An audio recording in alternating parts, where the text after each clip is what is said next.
হাসপাতালের বহির্বিভাগের চিকিৎসকের রুমের সামনে শত শত রোগীর লম্বা লাইন। তবে সময়মতো চিকিৎসা না পাওয়ার অভিযোগ সবার কণ্ঠে। যেন ভোগান্তির আরেক নাম গোপালগঞ্জ 250 শয্যা বিশিষ্ট জেনারেল হাসপাতাল। সেবা প্রদানের সময় ফাঁকা ডাক্তারদের রুম, তবে বিদ্যুতের অপচয় বন্ধ নেই। অনেক খালি রুমেই অনবরত জ্বলছে লাইট, ঘুরছে ফ্যান, চালু রয়েছে এসিও।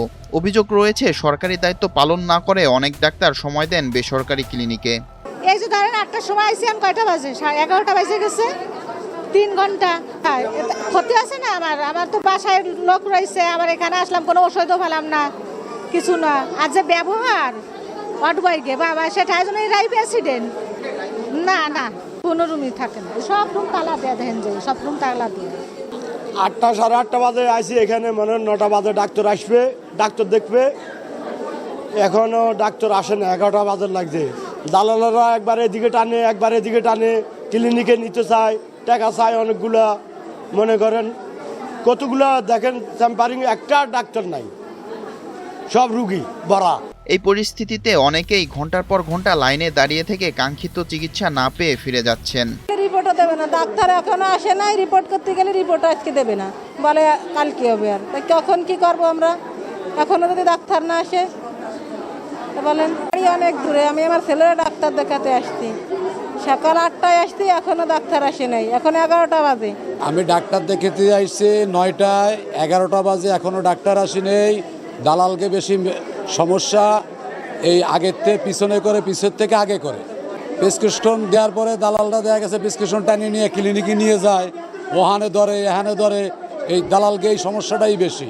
এছাড়াও দীর্ঘদিন ধরে অকেজো হয়ে পড়ে আছে হাসপাতালের সিটি স্ক্যান ও এমআরআই মেশিন। এই হাসপাতালে প্রতিদিন প্রায় শতাধিক মানুষের চাহিদা থাকলেও 5 জনের বেশি রোগী করাতে পারেন না আল্ট্রাসোনোগ্রাম। ফিল্ম না থাকায় হচ্ছে না এক্সরেও। আমরা যখনই হাসপাতালে আসি, অসুস্থ হই, বাচ্চা নিয়ে আসি বা নিজেরা আসি, প্রায় এক্সরে দিক বা আল্ট্রাসোনো দিক। আল্ট্রাসোনো বলে যে 5 জনের ভিতরে যদি থাকো তাহলে হবে, 5 জনের বেশি হলে আমাদের আল্ট্রাসোনো করতে পারি না আমরা। আর এক্সরে আজকে যেরকম আসছি, বলতেছে যে এক্সরে ফিল্ম নাই। কিছুদিন আগে একবার আসছি, তখন বলে যে এক্সরে মেশিন খারাপ। তা প্রায় আমরা এরকম ভুক্তভোগী হই, আমরা ঠিক মতন আমরা এনে রিপোর্টও করাতে পারি না। এই হসপিটালে আমরা পরীক্ষা নিরীক্ষা ঠিক মতন আমরা করাতে পারতেছি না। এই জন্য আমরা চাই যে সবসময় ডাক্তার থাকুক, আমরা যাতে রিপোর্টগুলো এখানে সকলে ভালো মতো করতে পারে। ভোগান্তির চিত্র কেবল বহির্বিভাগে সীমাবদ্ধ নয়। হাসপাতালের মেঝে থেকে শুরু করে বাথরুম, সবখানেই নোংরা, দুর্গন্ধময় পরিবেশ। পরিচ্ছন্নতার অভাবে চিকিৎসা নিতে এসে উল্টো স্বাস্থ্য ঝুঁকিতে পড়ছে রোগীরা। আমি ডাক্তার দেখাইতে আসি,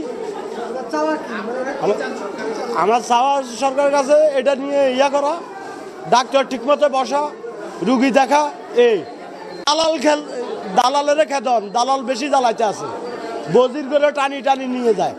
সার্বিক অনিয়ম, অব্যবস্থাপনা ও সেবা গ্রহীতাদের অভিযোগ নিয়ে প্রশ্ন করলে নিজেদের সীমাবদ্ধতার কথা স্বীকার করলেও চিকিৎসকদের অনুপস্থিতির বিষয়ে নানা অজুহাত দেখালেন হাসপাতালের তত্ত্বাবধায়ক। আমাদের এই মুহূর্তে আপনারা জানেন যে 66টি চিকিৎসকের পদ আছে, কিন্তু এখানে পদায়িত আছে 32 জন।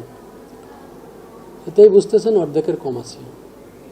আর রাউন্ডে গেছে, এটা কোথায় আপনি খুঁজেছেন জানেন না। রাউন্ড তো অবশ্যই চলতেছে, এতগুলো ওয়ার্ডে রাউন্ড হচ্ছে না, এটা তো কোনো প্রশ্নই নাই। রাউন্ড চলতেছে, রাউন্ডের কারণেই অনেক সময় দেখা যায় যে ডাক্তাররা প্রথমে রুগী কিছু দেখে রাউন্ডে যায়, অথবা রাউন্ড দিয়ে এসে রুগী দেখে। একই ডাক্তার রাউন্ড দিচ্ছে, রুগী ডিসচার্জ পেপার লিখতেছে, সে আবার আউটডোরে বসতেছে। এই জন্যই দেখা যাচ্ছে যে আপনি যে সময় আপনি ছবি তুলেছেন দেখবেন যে ওই সময় আপনি পান নাই, ঠিক আছে। আর অন্যান্য বিশেষ করে আমাদের অসুবিধার ক্ষেত্রে, বিশেষ করে কার্ডিওলজি এবং মেডিসিন বিশেষজ্ঞ দীর্ঘদিন ধরে হাসপাতালে নেই। আমরা বারবার ঊর্ধ্বতন কর্তৃপক্ষকে জানাচ্ছি, লিখছি, কিন্তু কোনো সুরা হচ্ছে না। এ কারণে আমাদের চিকিৎসা সেবা কিছুটা অবশ্যই ব্যাহত হচ্ছে। পরিষ্কার পরিচ্ছন্নতার বিষয়ে আমাদের পরিষ্কার পরিচ্ছন্নতা কর্মীর সংকট আছে। আমাদের 18টা ওয়ার্ড চলে, 3টে ওটি আছে, যেখানে আমার টোটাল পরিষ্কার পরিচ্ছন্নতা কর্মী আছে 22 জন। আমরা একে দিয়ে এক জায়গায় আছে 2-3টে ওয়ার্ড, এক একজন করে ডিউটি দিয়ে করানো হয়, এভাবেই চলছে আর কি। দালালদের বিষয়ে আসলে আমার এখানে একেবারে নেই এটা আমি বলবো না, কিন্তু এটার জন্য আসলে জনগণকেও আমরা বারবার তাদেরকে সচেতন করার চেষ্টা করতে, জনগণও আসলে পর্যাপ্ত সচেতন না। আর দালাল কারা, এরা তো আপনারাই জানেন, এই স্থানীয় লোকজন হ্যাঁ, স্থানীয় ডায়াগনস্টিক সেন্টারের তারা প্রতিনিধি তারাই করে। সিটি স্ক্যান এমআরআই মেশিনটা দীর্ঘদিন ধরেই ফসলে পড়ে আছে। আমরা ঊর্ধ্বতন কর্তৃপক্ষ এই বিষয়ে বারবার চিঠি লিখছি, কিন্তু কোনো সুরাহা পাইনি। ঊর্ধ্বতন কর্তৃপক্ষের হস্তক্ষেপে সকল সংকট কাটিয়ে দ্রুত হাসপাতালটিতে সঠিক চিকিৎসা সেবা নিশ্চিত করার দাবি গোপালগঞ্জবাসীর।